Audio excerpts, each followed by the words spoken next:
नमो अरिहन्ताणम् नमो सिद्धाणं नमो आयर्याणम् नमो वज्रायाणम् नमो लोये सवसाहुनम्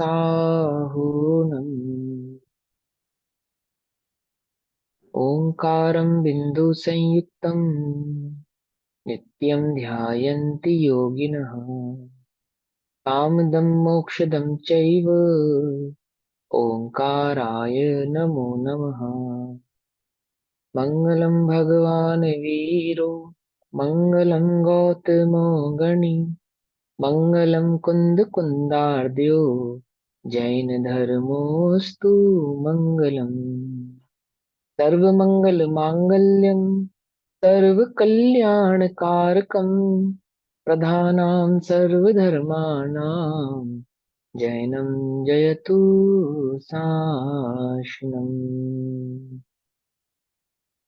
नमः समय साराय स्वानुभूत्या चकासते चित्स्वभावाय भावाय सर्वभावान्तरच्छिदे।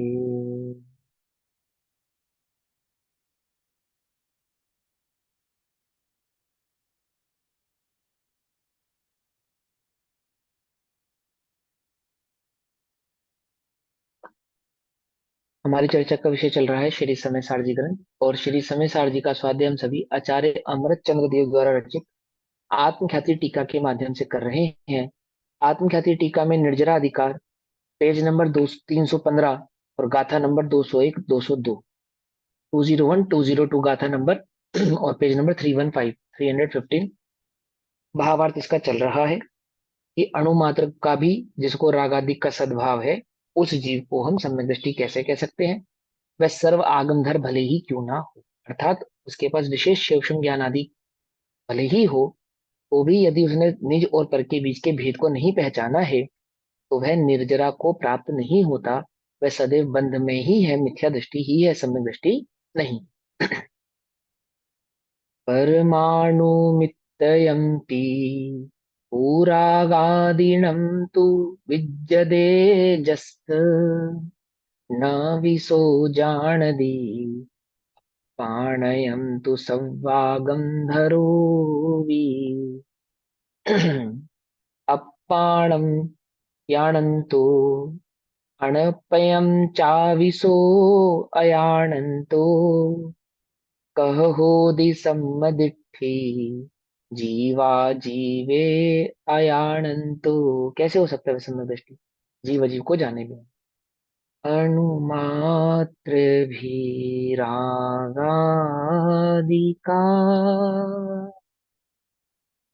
सद्भाव है जिस जीव को वह सर्व आगम धर भले ही जानता नहीं आत्म को। नहीं जानता जय आत्म को अनात्म भी नहीं जानता। वह क्यों ही हो ये सुदृष्टि जो जीव अजीव को नहीं जानता। समय दृष्टि कैसे होगा? जीव अजीव को ही नहीं जानता है, सर्व भैया, आगम धर ही क्यों ना हो। इसमें हाँ जी। दोनों अपेक्षा बता दो एक बारी। कर्णानी योग और द्रव्यान योग की अपेक्षा, जैसे इसमें लिखा द्रव्यान योग की अपेक्षा तो अणुमात्र भी राग आदि का सद्भाव है जिस जीव को, वो मिथ्या दृष्टि ही है अगर सद्भाव हम्म है तो। और कर्णानी योग हम्म की अपेक्षा तो ये हो गया ना, जितना जितनी कषाय का भाव है उतना उतना राग उसका चला गया, और जितना अभी है उतना तो उसको है करना ही ना अभी। कर्णान योग में भी जो दर्शन मोहिनीय है उसको ही मूल मोहिनीय माना जाता है। ठीक है ना? देखो, दो प्रकार के मोह हैं। एक अनंत संसार के बंध का कारण है और एक मात्र बंध का कारण है। अंतर समझो दोनों में। कर्णान युग की अपेक्षा से समझा रहा हूं। एक है अनंत बंध का कारण, अनंत कहो या संसार कहो। ठीक। और एक है मात्र बंध का कारण। ठीक। तो अनंत बंध के कारण यानी कि दर्शन मोह की अपेक्षा से वो मिथ्यात्व का सद्भाव कैसा है, यदि अंश मात्र भी रहेगा, अंश मात्र भी इसका मिथ्यात्व का, तो कैसा है कि वह अनंत संसार का ही कारण बनेगा। ठीक है ना। और जो अन्य कारण है जिनको चारित्र मोहिनी के भेद में डालते हैं, तो वे भी बंध के कारण है। ऐसा नहीं है कि वे बंध के कारण नहीं है, परंतु वे कैसे बंध के कारण है कि उन बंध के कारणों को सम्मित आदि से जीत कर निर्जर आदि में कन्वर्ट कर सकते हैं, अर्थात उनको बंध से अबंध में कन्वर्ट करना आसान है। अनंत संसार के बंध के वे कारण नहीं। ठीक है ना। तो यहाँ ये बता रहे हैं कि बंध ही नहीं होता तो निश्चयभासी वाली अपेक्षा मत समझ लेना। ऐसा मत समझ लेना कि है ही नहीं, बिल्कुल बंध का अभाव ही हो चुका और छठे गुण स्थान में ही अथवा पांचवें गुण स्थान में ही अथवा चौथे गुण स्थान में ही तुम उसको सिद्ध मान लो अथवा केवल ज्ञानी मान लो। तो ऐसा नहीं। वह चौथा पांचवा छठा आदि जो गुण स्थान है वो कोई केवल ज्ञान का गुण स्थान नहीं है, वो कोई सिद्धत्व का गुण स्थान नहीं है।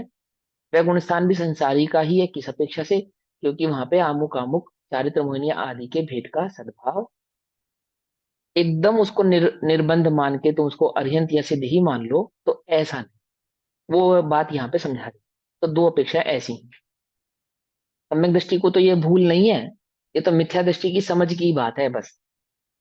सम्यक दृष्टि की नहीं है ये भूल। समझे ना, उसके ज्ञान में इतना क्षेपशम है उसको, इतनी क्षेपशम लब्धि उसके पास प्रकट हुई है सम्यक दर्शन के साथ, कि वह इस बात को समझे कि आमुक आमुक राग मेरे बंध का कारण है, एक बात।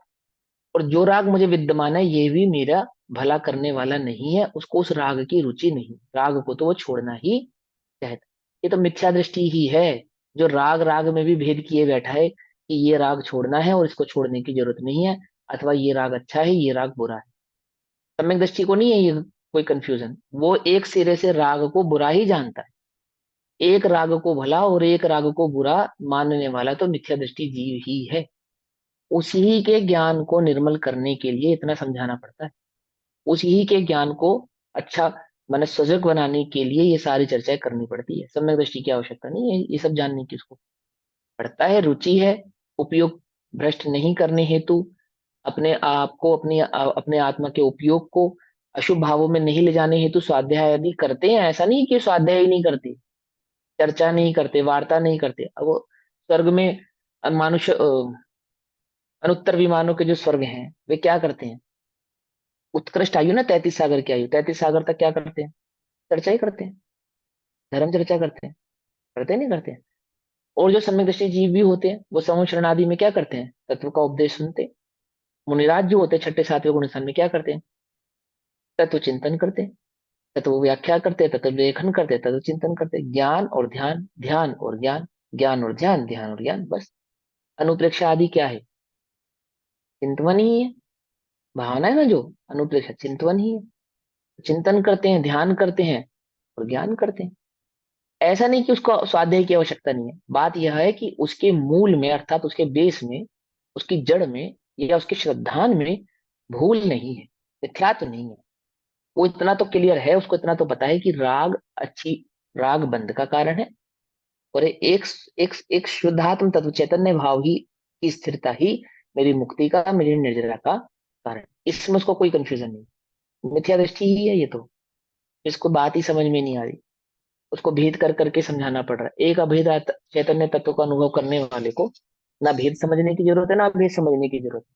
वो तो अपने उपयोग को अशुभ में जाने से बचाने के लिए करता है, स्वयं करता है स्वयं।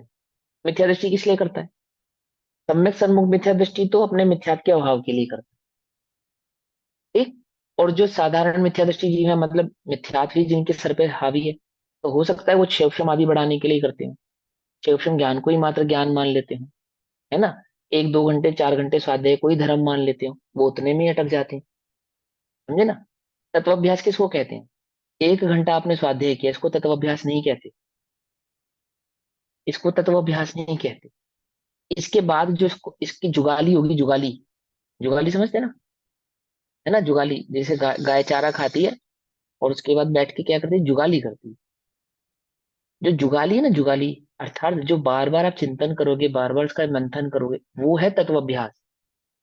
ये तत्वाभ्यास नहीं है अभी जो 1 घंटा आप पढ़ोगे, ये तो वह है कि जो आपको सारा दिन जिसका अभ्यास करना है। ये तो वो बात है, समझे? काम दिया जा रहा है आपको कि आपको सारा दिन क्या करना है। अभ्यास नहीं, इसको 1 घंटे को स्वाध्याय नहीं कहते। वाचना प्रच्छना, अनुप्रेक्षा और आमना, पकड़ में बात, ये 4 प्रोसेस पूरे होंगे तो स्वाध्याय कंप्लीट होगा। 4 में से 2 निकाल दो तो स्वाध्याय हो जाएगा? नहीं होगा। गाड़ी में आमनय से में क्या 2, लेते हैं? आमनय में क्या लेते हैं? अनुप्रेक्षा में चिंतन होता है और आमनाय के अंदर स्थिरता होती है, बस इतना समझो आप। ठीक। जो आपने अनुप्रेक्षित किया, जिसका चिंतन किया बार बार, उसमें स्थिरता बढ़ाते हैं, उसको आमनाय कहते हैं। ठीक है ना? गाड़ी, 4 पहिए की गाड़ी में से 2 पहिए निकाल दो, 2 टांग के आदमी की 1 टांग निकाल दो, कंप्लीट आदमी है या नहीं है वो? बोलो। नहीं ना, कंप्लीट नहीं है वो। 2 आंख में से 1 आंख फोड़ दो, 1 आंख काफी है। समझे? कंप्लीट नहीं है ना। ऐसे ही स्वाध्याय के 4 पाए में से 2 पाए तो पता ही नहीं कहाँ है। 2 पाए तो पता ही नहीं है। अनुप्रेक्षा और आमनाय का तो पता ही, अता पता ही नहीं है। पर 2 पे ही अटके हैं। सुन लिया सुना दिया, सुन लिया सुना दिया, बस। समझे नहीं समझे? वाचना प्रच्छना मात्र स्वाध्याय नहीं है।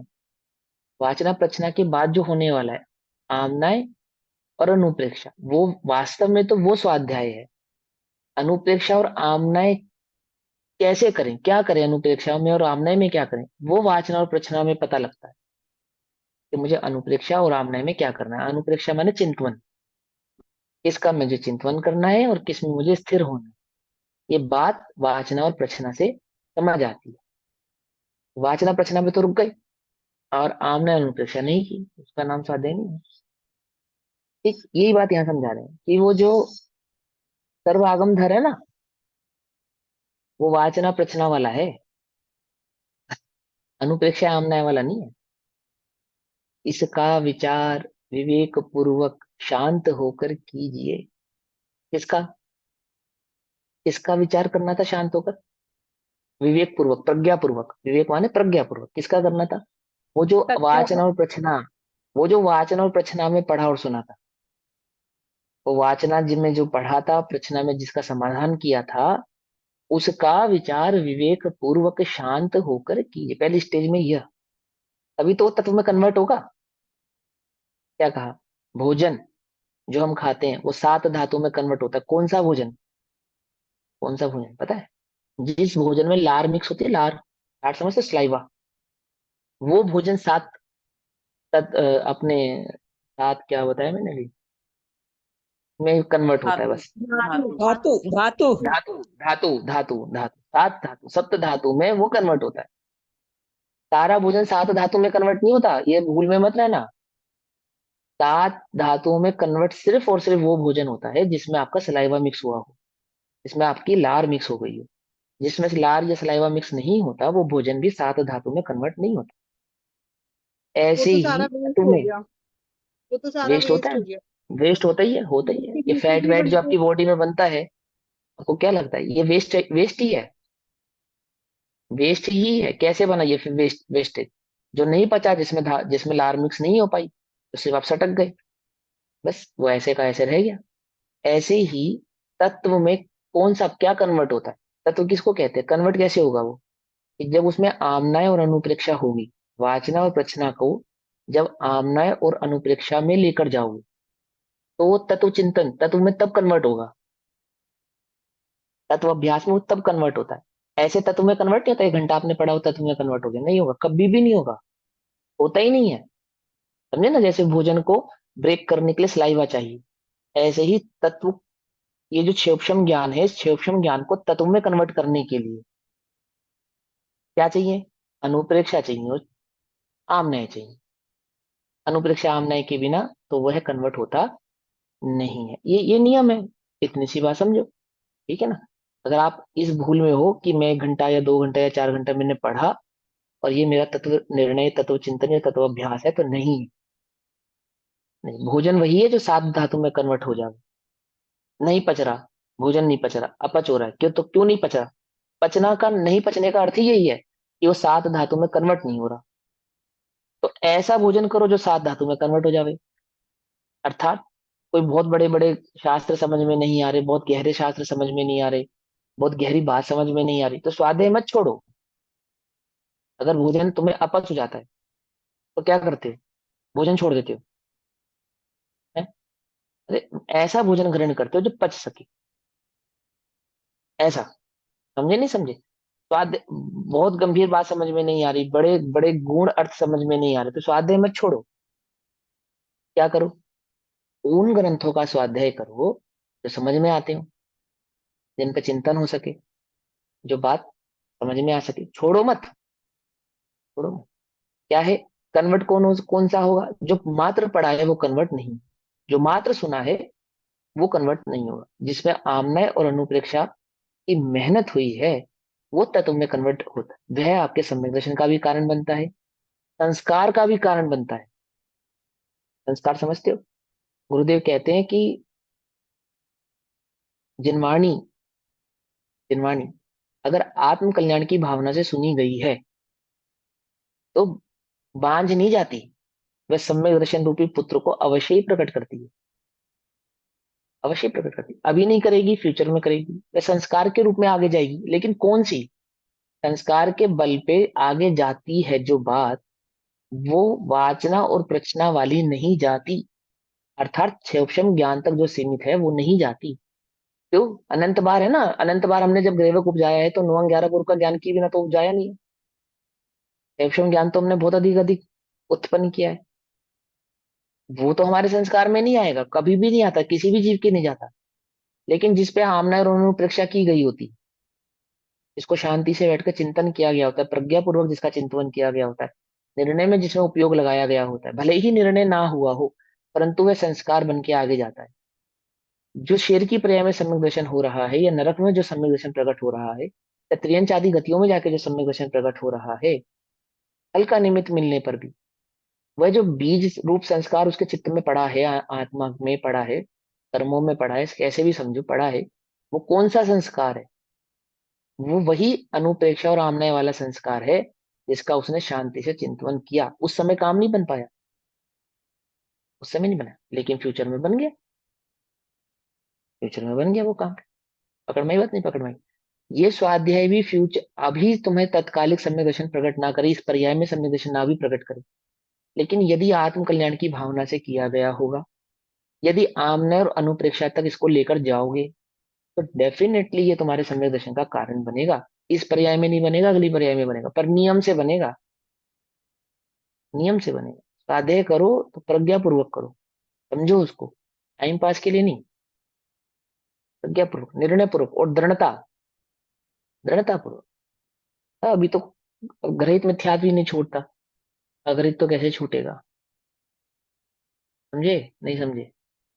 ग्रहित ही नहीं छूटता। सुनो भैया, ग्रहित भावार्थ पढ़ते हैं कैसे पेज नहीं नंबर छूटता मतलब? 316 है।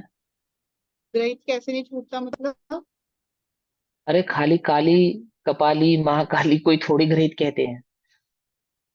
यदि तुम्हें ये लगता है कि किसी के आशीर्वाद से मेरा भला हो जाएगा, किसी की बद्दुआ से मेरा बुरा हो जाएगा, ये भी ग्रहित मिथ्यात्व है। ये भगवान की दर्शन पूजन आदि से जो मुझे पुण्य लाभ होगा, ये मेरे सुख दुख का कारण बनेगा, ये भी ग्रहित मिथ्यात्व है। गीत रागी देवों को भी रागी, रागी जैसी प्रवृत्ति रूप मानना, ये भी ग्रहित मिथ्यात्व है। जो मानने का तुमने अभी यहाँ आके इस पर्याय में आके ग्रहण करी है ना, सब ग्रहित मिथ्यात्व ही तो है। और क्या है? ग्रहित माने क्या? ग्रहण किया गया, नवीन ग्रहण किया गया। जिस पर्याय में गए उस पर्याय के अनुसार नई नई बातें ग्रहण कर ली। तो वो जो नया नया ग्रहण किया है वो अगली पर्याय में छूट जाएगा, वहां जाके कुछ नया ग्रहण कर लोगे, नया ग्रहण कर लोगे। वो सब ग्रहित मिथ्यात्व है। और क्या है? जो नया ग्रहण करा है वो ग्रहित मिथ्यात्व। विवेक ही नहीं पकड़ पाता, जीव समझ ही नहीं पाता उसको, क्या करने योग्य है, क्या करने योग्य नहीं। क्या तो धर्म की परिपाटी है, क्या धर्म की परिपाटी नहीं है। कुछ सुध बुध ना ही रही है मिथ्यामति छाई गई है। क्या है ये मिथ्यामति?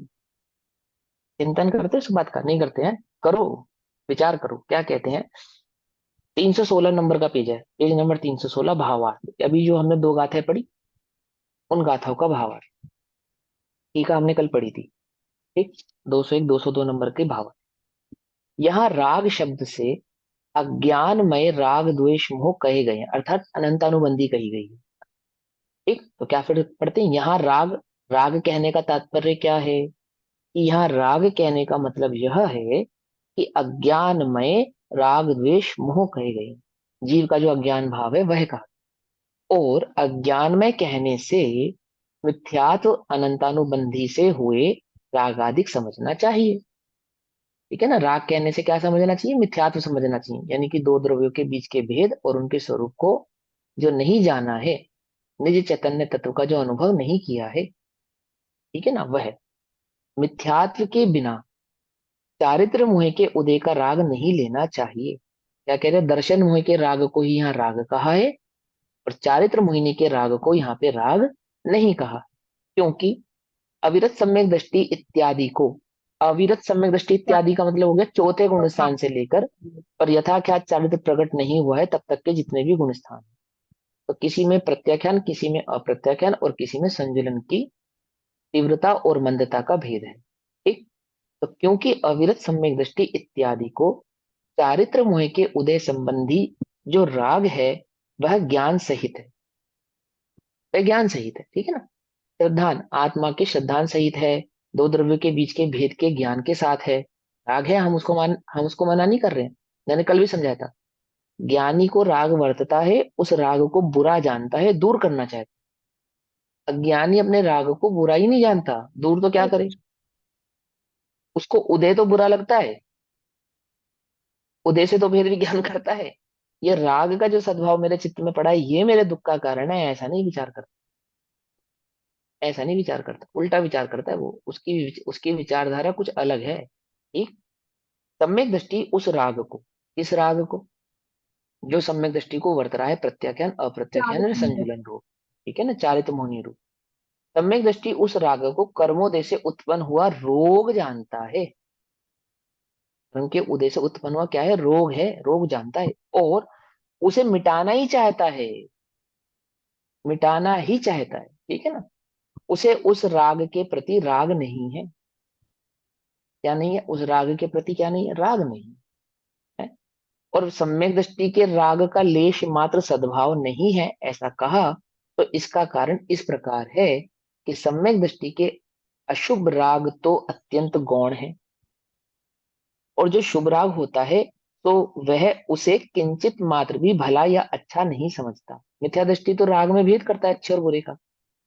सम्यक दृष्टि के लिए राग माने बुरा, चाहे वह शुभ हो चाहे वह अशुभ हो, दोनों को ही बंध का कारण जानता है। उसके प्रति लेश मात्र भी राग नहीं करता, अपने उस राग के प्रति ये राग मुझे बना रहे ऐसा लेश मात्र भी राग नहीं करता। मिथ्या दृष्टि तो क्या कसम खाता है कि मेरा तेरे प्रति और तेरा मेरे प्रति मोह बना रहे। क्या, ये कभी टूटे हम ये ना। चाहते हैं हाँ हमारा भी मोह रहे और तुम्हारा भी मोह रहे और ये मोह कभी टूटे ना, हमसे राग कभी कम नहीं करना। क्यों, और कोई किसी से राग कम कर लेवे तो उसे दुख होता है। इस बात का दुख होता है कि तुमने हमसे राग क्यों कम कर लिया। क्या कह रहे हो, कुछ समझ में वो तो राग बढ़ाना ही चाहता है। हमें दृष्टि का ये सिस्टम नहीं है। सीता क्या कहती है रामचंद्र से, तुमने मुझसे ये वादा किया था, वो वादा किया था, ऐसा किया था, ऐसा किया था, ऐसा नहीं कहती। जब रामचंद्र जी उसे जंगल में छुड़वाते हैं, सीता क्या उपदेश देती है कि जिस प्रकार लोक की बातों में आके मुझे छोड़ दिया, मुझे त्याग कर दिया, उस उसे धर्म प्रकार का लोक, मतलब हाँ धर्म का। धर्म का परित्याग मत कर देना, धर्म का परित्याग मत कर देना। हाँ मिथ्या दृष्टि तो उल्टा है, मिथ्या दृष्टि की सोच तो ये कि 3 अब मिनट तुम से पहले चला जैसे रही नहीं रहे। मिथ्या दृष्टि क्या है कि अब तुम पहले जैसे नहीं रहे। पहले जैसे नहीं रहे मतलब कि जैसा राग तुम्हारा हमारे प्रति पहले था ऐसा राग तुम्हारा हमारे प्रति अब नहीं। उसको किस बात का दुख है, राग का दुख है, राग के सद्भाव होने का दुख है, कम और ज्यादा होने। सम्यक दृष्टि की ये सोच नहीं है, ऐसा विचार नहीं है। रामचंद्र जी को वैराग आया, हो गए, चले गए, क्या नाम है, वन में चले गए, तपस्या कर रहे हैं, और सीता का जीव क्या हुआ, देव हो गया, प्रतीन्द्र नाम का पांचवें स्वर्ग में देव चला गया। वहां उसको जाति स्मरण हुआ, जाति स्मरण हो गया, राग के तीव्रता में, राग के अतिवेश में, द्वेष के नहीं, राग के तीव्रता में वो रामचंद्र जी पे उपसर्ग करने आया, द्वेष पूर्वक नहीं, राग पूर्वक, राग के अतिरेक में। कि हम दोनों साथ मोक्ष जाएंगे। सीता बन के। हाँ, हम तो साथ मोक्ष जाएंगे, वो सीता बन के आया कि ये रावण मुझे फिर उठा के ले जा रहा है आदि आदि, और तुम मुझे बचाओ, तुमने वादा किया था। यही रामचंद्र जी जब सीता को वापस लेने जाते हैं तब सीता वापस नहीं आती है। रामचंद्र जी जाते सीता को वापस ले, तो सीता वापस नहीं आती, वहां उसको वैराग्य का बल था, है ना। पाप का बल नहीं था कि सीता को किसी अन्य से राग हो गया था, इसका बल नहीं था। इसका बल था, सम्यक दृष्टि को वैराग्य का बल होता है। यदि उसे वैराग्य के भाव कारण मिलते हैं, समझे ना, तो क्या करता है, अपने वैराग्य को बढ़ाता है। मिथ्या दृष्टि क्या करता है, वैराग्य के कारणों में भी राग ढूंढता है, राग को याद कर करके दुखी होता है, राग का ही चिंतन करता है। मिथ्या दृष्टि ऐसा करता है, सम्यक दृष्टि नहीं करता ऐसा। उसने उपसर्ग किया, रामचंद्र जी निश्चित हो गया, मोक्ष हो गया। कोई कोई राग का तीर एक नहीं। पकड़ में ही बात नहीं, पकड़ में। सीता के जीव को बाद में क्या हुआ, अफसोस, मुझे ऐसा नहीं करना चाहिए। ऐसा नहीं, ये रामचंद्र बड़ा दुष्ट है, ऐसा नहीं। मुझे ऐसा नहीं करना चाहिए था, अपने राग को ही बुरा होता भी तो जानता क्या है। ही होता, राम जी का तो मोक्ष हो ही गया था। हाँ, राग को ही बुरा जानता है। पकड़ में बात नहीं, पकड़ में यानी समझ में, समझो। ज्ञानी राग को बुरा जानता है। चारित्र मोहिनी का ये चोला उड़ के उल्टा उल्टा नहीं पकड़ो कि उसके भी होता है, उसके भी होता है, और वो ऐसा करता है और वो ऐसा करता है, ऐसा वैसा कुछ नहीं करता है वो। सब गलत है सोच तुम्हारी, अगर वो ऐसा वैसा कुछ करता है। राग बुरा जानता है मतलब बुरा जानता है। वो तो बस कर्म के उदय का अतिरेक है, तीव्रता है। बलात् का उसको बलात्, जबरदस्ती, कर्म का उदय जबरदस्ती करा रहा है वो काम, समझे, कि हमसे भी जबरदस्ती करा रहा है। उल्टा नहीं पकड़ना, उसके प्रति लेश मात्र राग नहीं करता, अपने राग के प्रति लेश मात्र भी राग नहीं करता। और निश्चय से तो उसके राग का स्वामित्व ही नहीं है, उसकी मैत्री ही नहीं है। स्वामित्व नहीं है, अहम पना नहीं है, अहम पना नहीं है। भला नहीं जानता, मैत्री नहीं है। मैत्री किससे है, एक वीतराग भाव से मैत्री, एक वीतराग भाव, ठीक है ना। भूख नहीं लगने पर अज्ञानी को घबराहट होती है, डॉक्टर साहब ऐसी दवाई दो कि भूख लगे, समझे, उल्टा नहीं पकड़ना। ज्ञानी को घबराहट नहीं होती। वो तो चाह ही रहा था ये छुरा का मेटन हो गए, कैसे भी करके हो गया, बढ़िया है। क्योंकि उसको ये बात पक्का पता है, पक्की एकदम उसके चित्त में है क्या, मैं समझ रहा था कि अब तक भोजन से जीवन चलता है। ये समझ रहा था ज्ञानी, भोजन बिन नरकों में जीवन भर पेट, मनुष्य क्यों मरता है, क्यों मर जाता है। पकड़ में नहीं, ये तो उदाहरण है। बात यह है कि राग विषय और कषायों के प्रति जो वर्तता हुआ राग है ज्ञानी के, वह उस राग रूप प्रवृत्ति करता हुआ भी उस राग को भला नहीं जान। बस ये समझो, ये मूल बात को समझो। उसके चारित्र मोहिनी, उसको ऐसा मत समझो कि उसके भी होता है तो मेरे भी है, तो क्या गलत है। ऐसा नहीं, गलत है। वह अपने उस राग को गलत मान रहा है और तुम अपने इस राग को गलत ही नहीं मान रहे।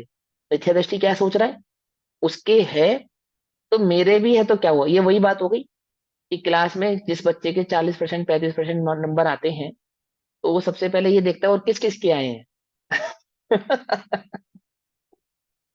और उसको इस बात की तसल्ली हो जाती है, किस बात की तसल्ली हो जाती है, कि चलो भैया हम अकेले नहीं है। कुछ बात समझ में आई या नहीं आई। पर समझदार पेरेंट्स तो क्या कहेंगे, उसको ऐसे कहेंगे, अच्छा तेरे अकेले के नहीं आए, चलो फिर ठीक है, ऐसा कहेंगे। अरे भाई, जिनके अच्छे आए हैं उनको देख, जिसके तेरे समान आए उनको नहीं देख। उसको किस बात की तसल्ली है कि मैं अकेला नहीं हूँ, मेरे दोस्त भी मेरे साथ कम नंबर वाले हैं।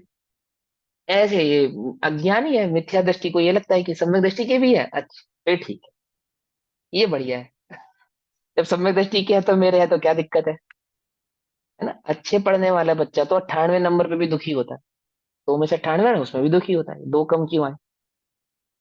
क्या सम्यक दृष्टि के वर्तते हुए राग के प्रति प्रसन्नता नहीं है, दुख है। ये समझो, ये कह रहे हैं यहाँ पे, निश्चय से तो उसके राग का स्वामित्व ही नहीं है, इसीलिए उसके लेश मात्र राग नहीं है, ऐसा ही कहेंगे। लेश मात्रा में जो 30 35 40% में प्रसन्न हो रहा है उसको डांटेंगे, जो 98% में दुखी हो रहा है उसको समझाएंगे क्या? कोई बात नहीं, कोई बात समझ में नहीं।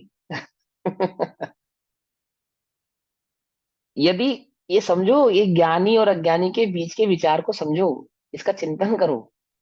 समझे? ये कब होगा? जब आमनाएं होगी, अनुप्रेक्षा होगी।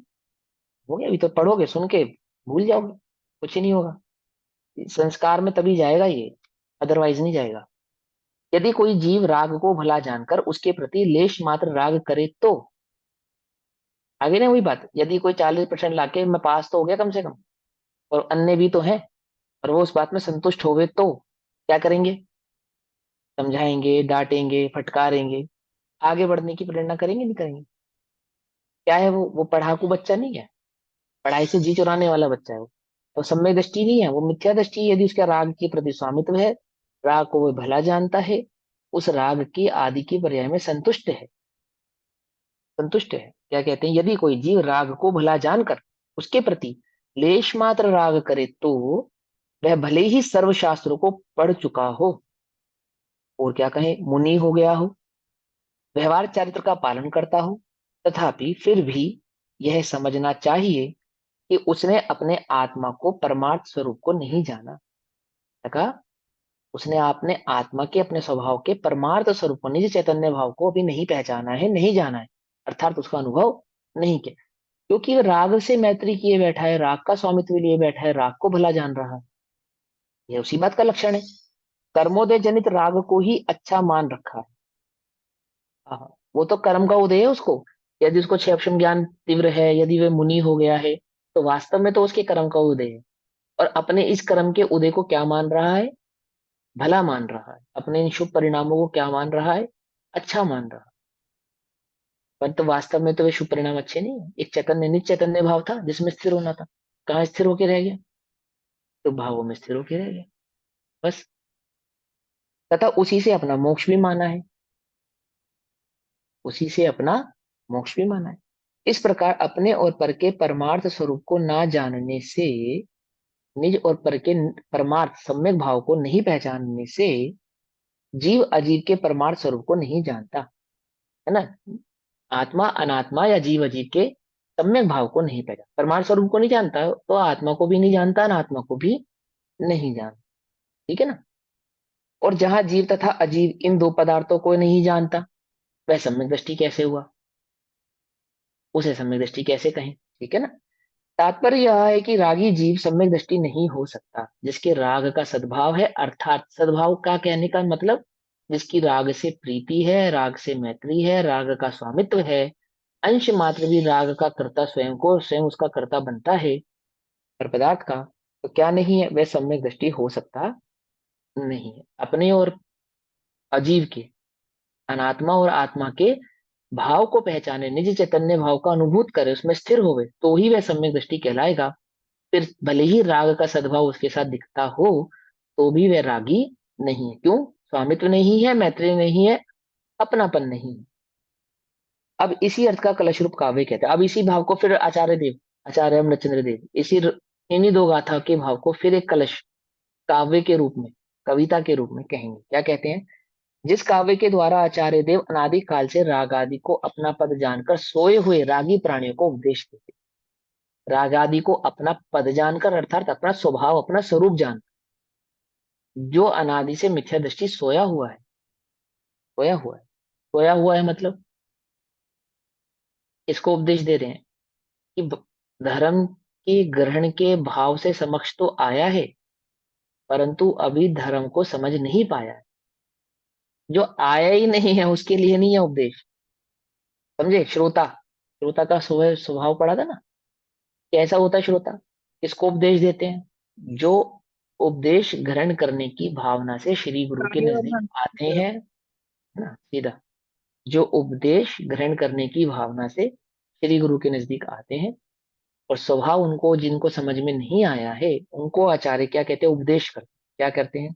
आचार्य देव अनादि काल से राग आदि को अपना पद जानकर, अपना पद जानकर अर्थात अपना स्वरूप जानकर, उसमें एकत्व, ममत्व, कर्तृत्व और भोक्तृत्व भाव में एक रूप, ममकार रूप होकर रहने वाले को ऐसे सोए हुए रागी को प्राणियों को उपदेश देते हैं। क्या उपदेश देते हैं? गाकर उपदेश देते हैं, कविता के रूप में उपदेश देते हैं। कितने सुंदर भाव से कहते हैं, क्या कहते हैं? 138 नंबर का कलश। असंसारात् प्रतिपदममि रागिणो नित्यमत्ताः सोप्ता यस्मिन् पदमपदमं तद्विबुध्ये ध्वमन्धाः एते तेतः पदमिदमिदं यत्र चैतन्य धातुः यत्र यत्र यत्र इधर यत्र अपने में थे, यत्र चैतन्य धातुः है शुद्धः शुद्धः सरस भरताः आहा। कैसी है वह चैतन्य धातु? शुद्धः शुद्धः है सरस भरताः स्थायी भावत्वमेति।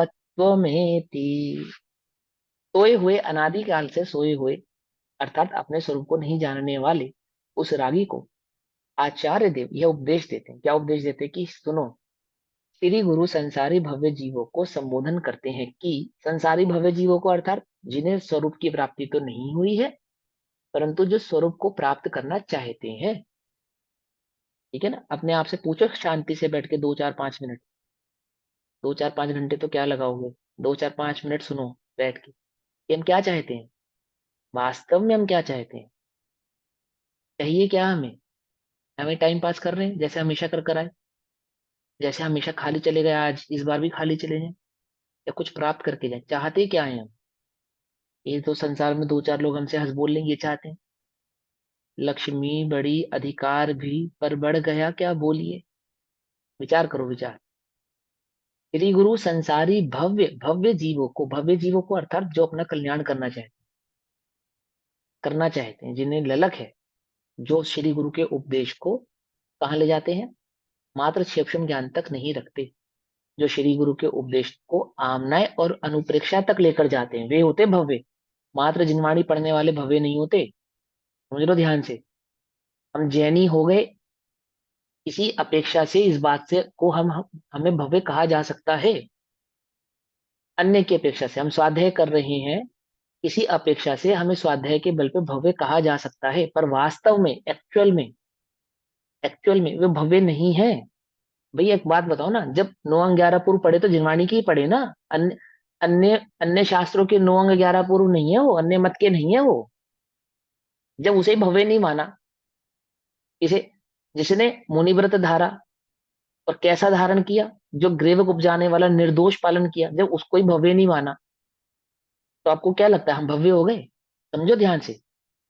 भव्य कहने के पीछे का तात्पर्य समझो। भव्य मात्र क्षेपशम ज्ञान जिसने बढ़ाया है वह भव्य नहीं है। अपने उस क्षेपशम ज्ञान को जो कहाँ ले गया, अनुप्रेक्षा और आमनाय तक लेकर गया है, भले ही उसे वस्तु की प्राप्ति नहीं हुई है, ऐसे उस जीव को भव्य कहते हैं। अपने घर से नहीं कह रहा हूं, ऐसा आगम वचन है। चार लफ्जियां तो भव्य को भी हो जाती है ना, क्योंकि हाँ, भव्य को भी हो जाती है, भव्य को भी हो जाती है। ठीक है ना? इतने में संतुष्ट मत जाना कि हम तो भव्य ही हैं। हम समाहिक करते हैं, हम स्वाध्याय करते हैं, हम जिन मंदिर जाते हैं हम पूजन करते हैं, रात्रि आदि का भोजन नहीं करते, कुछ बहुत बड़ा काम नहीं करते। कर्म का उदय है तुम्हारे पास, इतने समझना, और उल्टा नहीं पकड़ लेना। पाप में जाने का उपदेश नहीं दे रहे, बस कर्म का उदय है, कर रहे हो तुम। ये विचार करो कि मैं चाहता क्या हूं, मेरी रुचि किस में है ना? और इन परिणामों का फल क्या होगा? तत्व तत्व चिंतन, तत्व आज्ञा क्या है भगवान की, है ना? और मेरा स्वरूप कैसा है, क्या है मेरा स्वरूप, वास्तव में मेरा स्वरूप क्या है? कि वो तो ठीक है मैं ज्ञाता दृष्टा हूँ, लेकिन इतना ये तो मुझे करना ही पड़ेगा ना। अब देखो वो कह रहे लेश मात्र भी, तो ये क्या कह रहा है? ज्ञाता दृष्टा हूँ वो तो ठीक है, ज्ञाता दृष्टा हूँ वो तो ठीक है, लेकिन लेकिन क्या? अब इतना राग इतना द्वेष तो करना ही पड़ेगा ना। इतना राग द्वेष किए बिना तो बात नहीं बनेगी। और मैं इतना राग द्वेष नहीं करूंगा तो कैसे चलेगा, कैसे चलेगा बोलो भैया? होता जगत स्वयं परिणाम। तुमने निर्णय ही नहीं किया इस बात का। मैं जग का करता क्या काम, तुमने निर्णय ही नहीं किया इस बात का। कुछ कहा या नहीं कहा? है ना, वो सीता का रामचंद्र जी से स्वयंवर हुआ, स्वयंवर हो गया, अब सीता आ गई। पहले तो कितने कितने साल तक तो वो ससुराल में ही रहे रामचंद्र जी। पहले ऐसे ही होता था, लंबी आयु होती थी ना, तो एक दो चार घंटे का खेल नहीं था। वो कितने सालों तक तो वहीं रहे, ससुराल में रहे। फिर दशरथ ने उनको बुलाया, रामचंद्र जी को भी आ जाओ। फिर रामचंद्र जी गए, सीता भी गई। फिर वो जो सारा सिनेरियो बना कि जब जब राजगद्दी देने की बारी आई रामचंद्र जी को, तो वो वनवास हो गया, वनवास हो गया। लेकिन सीता देखो कैसी, सम्यक ज्ञानी जीव का बल है ना, ये कोई तैयारी थोड़ी की उसने वन जाने की। सीता ने वन जाने की कोई तैयारी की नहीं की ना, शांति से चली गई। रामचंद्र जी गए, सीता भी साथ साथ चली गई। अपने को तो क्या है, अपने को तो सब चीज की तैयारी करनी है। अब मैं उल्टा नहीं पकड़ना भैया, तुम्हें जो तैयारी करनी सो करो। तो ये मोक्ष मार्ग की तैयारी के अलावा तो सारी तैयारी कर ही लेते हैं हम। बाकी तो सारी तैयारी कर ही लेते हैं। किसकी तैयारी नहीं कर, एक ज्ञानी जीव को संसार में किसी चीज की तैयारी नहीं करनी। उसने अपने मोक्ष मार्ग की तैयारी की ना, सारी तैयारी आपो आप हो गई। हो गई। अब ठीक है, अब तुम जो कहोगे चौथा काल था, पांचवा काल था, अरे व्यवस्था तो उदय प्रमाण ही होगी, काल कोई सा भी हो। व्यवस्थाएं जो होंगी वो तो उदय प्रमाण ही होगी ना। तुम्हें कितना मिलना है, कैसे मिलना है, कितना नहीं मिलना है, वो सब उदय प्रमाण ही है ना। गरीब से अमीर, अमीर से गरीब, गरीब से अमीर, वास्तव में तो वो उदय प्रमाण ही है। वास्तव में तो, ठीक। निमित्त भी नक्की होता है पांच समवाय में, तुम ये मत समझो। निमित्त भी नक्की, नक्की यानी पक्का, इस ही निमित्त से ही यह कार्य होगा। इसलिए निमित्त बदलने का भी अभिप्राय नहीं है ज्ञानी को, कि मैं निमित्त बदलूंगा तो काम शायद कुछ और हो जाएगा। वो ये नहीं सोचता, रे यार काश मैंने ऐसी की जगह ऐसा किया होता। ऐसी मिथ्या सोच नहीं है उसकी, कि काश मैंने ऐसे की जगह ऐसा कहा होता या ऐसा किया होता, या काश मैं ऐसा कर लेता। इस चक्कर में नहीं पड़ रहा। अभी क्या है, जिसने आमनय और अनुप्रेक्षा तक श्री गुरु के उपदेश को लेकर आया है, जो ऐसे भव्य जीव को श्री गुरु उपदेश देते हैं, क्या कहते हैं सुनो भाई। श्री गुरु कहते हैं अंधा, क्या कह रहे हैं? अभी किसी को अंधा कहते तो बुरा नहीं मानेगा। क्या कह रहे हैं आचार्य? हे अंध प्राणियों, क्या कह रहे हैं? हे अंध प्राणी। अभी हम युधिष्ठिर नहीं, क्या नाम था उसका, दुर्योधन, दुर्योधन है ना, सुयोधन नाम था उसका, वो तो दुर्योधन पड़ गया। दुर्योधन अंधे का पुत्र, अंधा किसने कह दिया? द्रौपदी ने कह दिया, ऐसा जगत में विख्यात है। तो फिर क्या हो गया, दुर्योधन का द्रौपदी के साथ बैर हो गया। और यहाँ हमें क्या कह रहे हैं, हे अंध प्राणियों। है, भव्य किसी से बैर नहीं करते। अभव्य का होता है बैर तो, अभव्य का होता है। श्री गुरु भव्य को उपदेश देते हैं, तो क्या भव्य जीवों को क्या कह रहे हैं, हे अंध प्राणियों, अंधे हो रहे हो तुम, है? हे अंध प्राणियों। आज जैसे पुत्र अपनी माँ की बात का बुरा नहीं मानता ना, माँ कह देती है ना उसको, जान से मारने की भी रोज धमकियां मिल ही जाती हैं, बचपन में तो रोज ही मिल जाती हैं। लेकिन कोई अटेम्प्ट टू मर्डर नहीं मानता उसको, है ना, रोज ही धमकी मिलती है, हर दूसरे तीसरे दिन टांगे तोड़ दूंगी, जान से मार दूंगी और फला कर दूंगी और टिमकाना कर दूंगी, खाना नहीं दूंगी, पीना नहीं दूंगी, है ना। लेकिन कोई टेंशन नहीं है उसको, एकदम बस दोनों सम्यक ज्ञानी है। माँ भी सम्यक ज्ञानी है, पुत्र भी सम्यक ज्ञानी। ऐसे गुरु शिष्य, भव्य शिष्य श्री गुरु की शरण में कैसे सम्यक ज्ञानी है, वो कह रहे हैं, "ये अंधो"। देखा, माँ और पुत्र जैसा प्रेम है श्री गुरु का अपने शिष्य से। अंधा, हे अंध प्राणियों, असंसारात, अनादि संसार से लेकर, ये अनादि के संसार से, प्रतिपदम अर्थात पर्याय पर्याय में, यानी चार गति 84 लाख योनियों को क्या कहा, पर्याय पर्याय। अनादि से संसार में अर्थात पर्याय पर्याय में, अमी रागिण, यह रागी जीव, नित्य मत्तः, सदा मत परिवर्तते हुए, सदा मत यानी मय, मय मत माने मुंह, मुंह कैसा मुंह हो गया, एक ने शराब पी पर क्या हो गया, शराबमय ही हो गया, ऐसा वो मोह में ही हो गया। तो क्या कहते हैं, यह रागी जीव अनादि संसार में पर्याय पर्याय में सदा मत परिवर्तते हुए, सदा अज्ञान के साथ परिवर्तते हुए, मिथ्यात्व के साथ परिवर्तते हुए, सदैव उस मोह की ही उत्कृष्टता के साथ, उन्मत्तता के साथ वर्तते हुए, यस्मिन सुप्तः, जिस पद में सो रहे हैं, अर्थात मोह में ही सो रहे हैं, मोह के साथ जिस पद में, अर्थात उस प्राप्त पर्याय में तन्मय हो रहे हैं, ऐसा। पर्याय पर्याय में अनादि से ये जीव क्या हो रहा है, प्राप्त पर्याय में तन्मय हो रहा है। तो आचार्य देव ने कहा, हे अंध प्राणियों, हे अंधो, अनादि संसार से लेकर पर्याय पर्याय में ये जो रागी जीव है, ये सदा मत परिवर्तते हुए जिस पद में सो रहे हैं, वह पद अर्थात स्थान अपदम अपदम। आहा, क्या कह रहे? अपदम, तेरा नहीं है, तेरा नहीं है, तेरा पद नहीं है, तेरा पद नहीं है। अपदम अपदम, अपद है, अपद है। ये पद तेरा नहीं है, ये कोई पद नहीं है। अनादि से जिस पद में तू सो रहा है, अपदम अपदम, ये तेरा पद नहीं है, ये तेरा। बोलो, ये तुम्हें पद छोड़ना अपना, नहीं छोड़ना? तुम जानते हो मैं कौन हूं, अपदम अपदम। है ना? है ना? मैं बड़ा, गुरु, मैं बड़ा, है ना? जगह जगह तो जहां जहां हम बड़े बन सकते हैं, अब तुम हमें सिखाओगे अपदम अपदम। तयोक्षम भाव अपदम अपदम। समझे? पुण्य का उदय क्या है? अपदम अपदम। पाप का उदय क्या है? अपदम अपदम। है, ये जाप है, ये तो जाप। समझे? सुखी होने का मंत्र है ये। कोड समझे वर्ड्स नहीं है, समझे? Code word. हाँ, कितना प्यारा है, अपदम अपदम। है ना? अरे भैया, आप तो बहुत बढ़िया हो। अपदम अपदम अपदम, ये मेरा पद नहीं है, ये मेरा पद नहीं। अरे तुम तो बहुत खराब हो। अपदम अपदम। कुछ समझ में आई बात? नहीं समझ में? कि बहुत पाप का उदय हो तो अपदम अपदम, और बहुत पुण्य का उदय हो तो अपदम अपदम।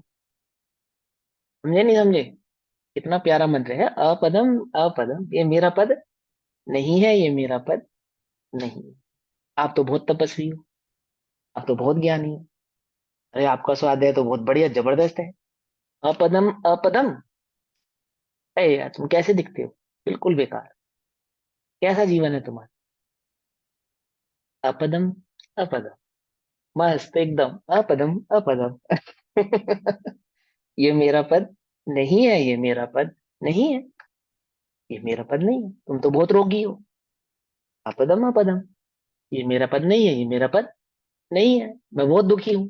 अपदम अपदम, ये मेरा पद नहीं है, ये मेरा पद नहीं है ना? अपदम अपदम, तुम्हारा स्थान नहीं है, तुम्हारा स्थान नहीं है। ऐसे कई बार होता है ना, लोग में तुम कहते अब हमें क्या करना भैया, उसकी वो जाने, हमारा तो नहीं है। तो कह देते नहीं, कह देते, कितनी सारी चीजों में कह देते। एक ऐसी धर्मशाला में ठहरे हो, अब कोई बात नहीं, 2 4 दिन की बात है, अपदम अपदम। मेरी नहीं है, छोड़ के जाना है ना, तो उसको कहते हैं ना अपदम अपदम। कुछ बात समझे या नहीं समझ में? तुमने टैक्सी ली, और टैक्सी बॉय आजकल वो ऑनलाइन बुलाते हैं, टैक्सी बोले, और ऐसी खटारा टैक्सी आ गई, खटारा टैक्सी आई मतलब, तो क्या क्या मान के बैठते हो? अपदम अपदम ऐसा मान के बैठ जाते हो उसमें। जो डेस्टिनेशन की खबर है ना, कि वहां पर अपने को क्या करना है, वहीं तक तो जाना है, जाना है बस, पहुंचा दे भैया, बात खत्म। इतनी बात है। कुछ बात समझ में आ रही नहीं आ रही है? अपदम अपदम, मेरा पद नहीं है, मेरा पद नहीं है। ये वस्तु, ये पर्याय, ये संयोग क्या है? अपदम अपदम। संघों में उल्टा नहीं पकड़ना, संघों में आचार्य बनने की लड़ाई हो रही है, उपाध्याय बनने की लड़ाई हो रही है, घर में बड़ा होने की लड़ाई हो रही है, संसार में करोड़पति होने की, अरबपति होने की लड़ाई हो रही है। अपदम अपदम, यह मेरा पद नहीं है, यह मेरा पद नहीं है। आचार्य ये कह रहे क्या? अपदम अपदम, तुम्हारा स्थान नहीं है। विबुद्ध्या द्यवम, ऐसा तुम समझो। क्या कह रहे हैं? अरे भैया ऐसा समझो, ये तुम्हारा पद नहीं है, ये तुम्हारा पद नहीं। अपद शब्द को 2 बार कहने से अति करुणा भाव सूचित होता है ना? बड़ी करुणा से ये बात कह रहे, पहले अंधा कह दिया। फिर क्या कह रहे? अरे तेरा नहीं है, अपदम अपदम, तेरा नहीं। इतः एत एत, एते तेतः पदमिदमदम है। क्या कहते, इतः एत तैत, इस ओर आओ। वह तुम्हारा पद नहीं है, ये ध्येय तुम्हारा पद नहीं है, इसे छोड़ो, इस ओर आओ। किस ओर आओ? अपने पास बुला रहे ना, अपने पास बुला रहे ना। चैतन्य धातु के पास ले जा रहे, चैतन्य धातु के पास अभी आएगी चैतन्य धातु। अपने पास नहीं बुला रहे, इधर आओ, मेरे शिष्य बन जाओ, आओ मेरे पास आओ, मैं तुम्हारा कल्याण करूंगा, ऐसा नहीं कह रहे। इधर आओ, इधर आओ, इधर आओ कहने का मतलब अपने पास बुला रहे नहीं कह रहे हैं। इधर, इस ओर आओ, इस ओर आओ। एतः एत एत, इस ओर आओ, इस चैतन्य तत्व की तो, इस ओर आओ, इस ओर आओ, यहाँ निवास करो। निवास करो अर्थात ठहरो, निवास करो अर्थात स्थित हो, स्थिर हो, निवास करो। अत्र मम तिष्ठौ, तिष्ठौ। है ना? कहा ऐत तैत, अपदम इधर का आओ। अपोजिट इदम इदम कर दिया, अपदम का अपोजिट इदम इदम। नहीं नहीं नहीं, दोनों बात लिखी ना, ऐते तैतः पदमिदम, पदमिदम लिखा ना तीसरे नंबर की लाइन। ऐते तैतः, इधर आओ, इधर आओ, पदमिदमिदम, जहां तुम स्थित हो वह तुम्हारा पद नहीं है, वह तुम्हारा पद नहीं है। यत्र चैतन्य धातु, यत्र चैतन्य धातु, है ना? एक कविता है, गाकर बुलाया है, बड़े प्यार से संबोधा है, क्या कहते हैं? पदम इदम इदम, यह है तुम्हारा पद, यह है तुम्हारा पद, ऐसा। ठीक है ना? इस ओर आओ, यहाँ निवास करो। पदम इदम इदम, पदम इदम इदम, तुम्हारा पद यह है, यह है। वह तुम्हारा पद नहीं है, नहीं है।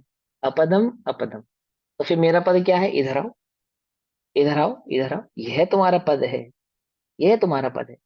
यत्र, जहां, जहां शुद्ध शुद्ध चैतन्य धातु, शुद्ध शुद्ध चैतन्य धातु स्वरस भरतः, निज रस की अतिशयता के कारण, अतिशयता के कारण अर्थात अधिकता के कारण। अतिशय का अर्थ होता है अधिक, अतिशय, अधिक, अधिक अर्थात अतिशय, जिसका कभी क्षय ना हो। अतिशय, अधिक, अधिक कितना अधिक? जिसका कभी क्षय ना हो, अतिशय।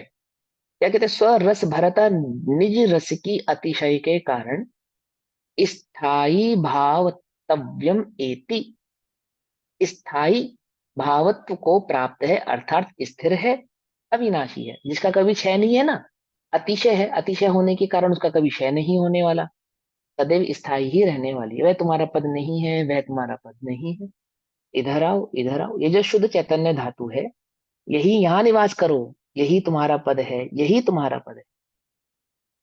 पकड़ में आई बात? नहीं पकड़ में आई? है ना? क्या कितनी प्यारी बात लिखी है ना। यहाँ शुद्ध शब्द दो बार कहा, जो कि द्रव्य और भाव दोनों की शुद्धता को सूचित करता है। मैंने द्रव्य और कारण, शुद्ध द्रव्य जो है ना, उसकी अपेक्षा से कह रहे हैं, दो बार शुद्ध करता है। मैंने, कंफ्यूज मत हो, सीधी सी बात। शुद्ध है और कुछ नहीं है, शुद्ध के सिवा और अन्य कुछ नहीं, इतनी सी बात कह रहे हैं। ठीक, करता है। समस्त अन्य द्रव्यों से भिन्न होने के कारण मैं, क्या समझ लिखा है में यहाँ नहीं पे? आया, दो बार शुद्ध क्यों क्या नहीं, कहा? दो बार शुद्ध कहा द्रव्य और भाव की अपेक्षा से, मतलब ये कह रहे हैं कि द्रव्य और द्रव्य का स्वभाव कैसा है? शुद्ध ही है, अन्य कुछ नहीं। बस ये समझो। द्रव्य और द्रव्य का भाव मतलब पर्याय। स्वभाव, स्वभाव, स्वभाव। भाव, हाँ स्वभाव। स्वभाव। या भाव मतलब स्वभाव। हाँ हाँ, कंफ्यूज मत हो, है ना, मैंने तभी कहा ज्यादा कंफ्यूज मत हो। वहां दो बार कहने का तात्पर्य बस इतना है कि द्रव्य शुद्ध ही है, ऐसा कह रहे हैं वो बस। वहां पे अशुद्धता का लेश मात्र भी नहीं, ऐसा कह रहे हैं। ठीक, तो शुद्ध दो बार कहा, सो द्रव्य और भाव दोनों की शुद्धता को सूचित करता है। अब पर्याय की शुद्धता को सूचित करता है, ऐसा अर्थ निकालोगे तो उल्टा अर्थ हो जाएगा। ठीक है ना? हाँ, ऐसा नहीं, माने वह द्रव्य शुद्ध ही है, अन्य कुछ नहीं है, ऐसा। ठीक, समस्त अन्य द्रव्यों से भिन्न होने के कारण मैं लिखा है ना यहाँ पे? क्या लिखा है? आत्मा लिखा है। हाँ, आत्मा यानी मैं।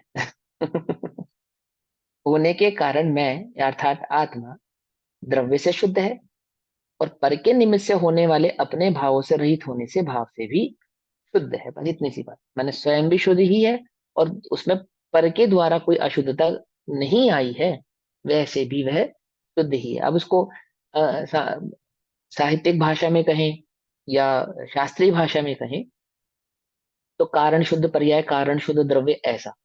ठीक, या यूं कहें कि अर्थ पर्याय वाला जो आत्मा है, ये जो द्रव्य है, ये अर्थ पर्यायों से भी शुद्ध है। लेकिन बहुत ज्यादा कंफ्यूज मत हो, सिंपल सी बात, एक शुद्ध ही है, अन्य कुछ नहीं है। तो ये बात है कि ये आत्मा, ये चैतन्य धातु कैसा है, इधर आओ, इधर आओ। वह तुम्हारा पद नहीं है, अपदम अपदम, इदम, इधर आओ, यह तुम्हारा पद है। ये चैतन्य धातु जो शुद्ध है, शुद्ध ही वर्तता है, नित्य से शुद्ध ही रहा है, ये शुद्ध चैतन्य धातु ही तुम्हारा पद है, अन्य कुछ भी तुम्हारा पद नहीं है। पकड़ में ही बात है, मस्त एकदम बढ़िया प्यारा। एक बार अब इस इसका भाव। लाइन का पर के निमित्त से होने वाले जो अपने भावों से रहित है, इसका मतलब द्रव्य का भाव कर्म और नौकर्म से रहित है। भाव कर्म, भाव कर्म। खाली भाव कर्म आएगा यहाँ पे। हाँ, द्रव्य कर्म की व्यंजन व्यंजन पर्यायों से अशुद्ध नहीं हुआ है ऐसा, ठीक है ना। तो व्यंजन पर्याय तीनों कर्मों की अपेक्षा से करें, नो कर्म तो क्या होते हैं, भिन्न होते हैं, लेकिन शरीर आदि को भी नो कर्म माना जाता है ना। तो नो कर्म, द्रव्य कर्म और भाव कर्म से जो अति भिन्न है, अर्थात उसमें द्रव्य कर्म, भाव कर्म और नो कर्म की अशुद्धता का प्रवेश नहीं हुआ है ऐसा, ठीक। अपने भावों से रहित होने से भाव से भी शुद्ध है, भाव से भी शुद्ध है, अर्थात स्वभाव, यहाँ पे भाव कहने का तात्पर्य स्वभाव है, बस इतनी सी बात है। अब भावार्थ, तो अभी समय हुआ, भावार्थ हम कल पढ़ेंगे, है ना। तब तक के लिए सभी को जय जिनेन्द्र, ओम नमः सिद्धे। निज निधि निज ने बताई, यह अनंत उपकार है, उसके लिए जिन वाणी माँ को वंदना शत बार है।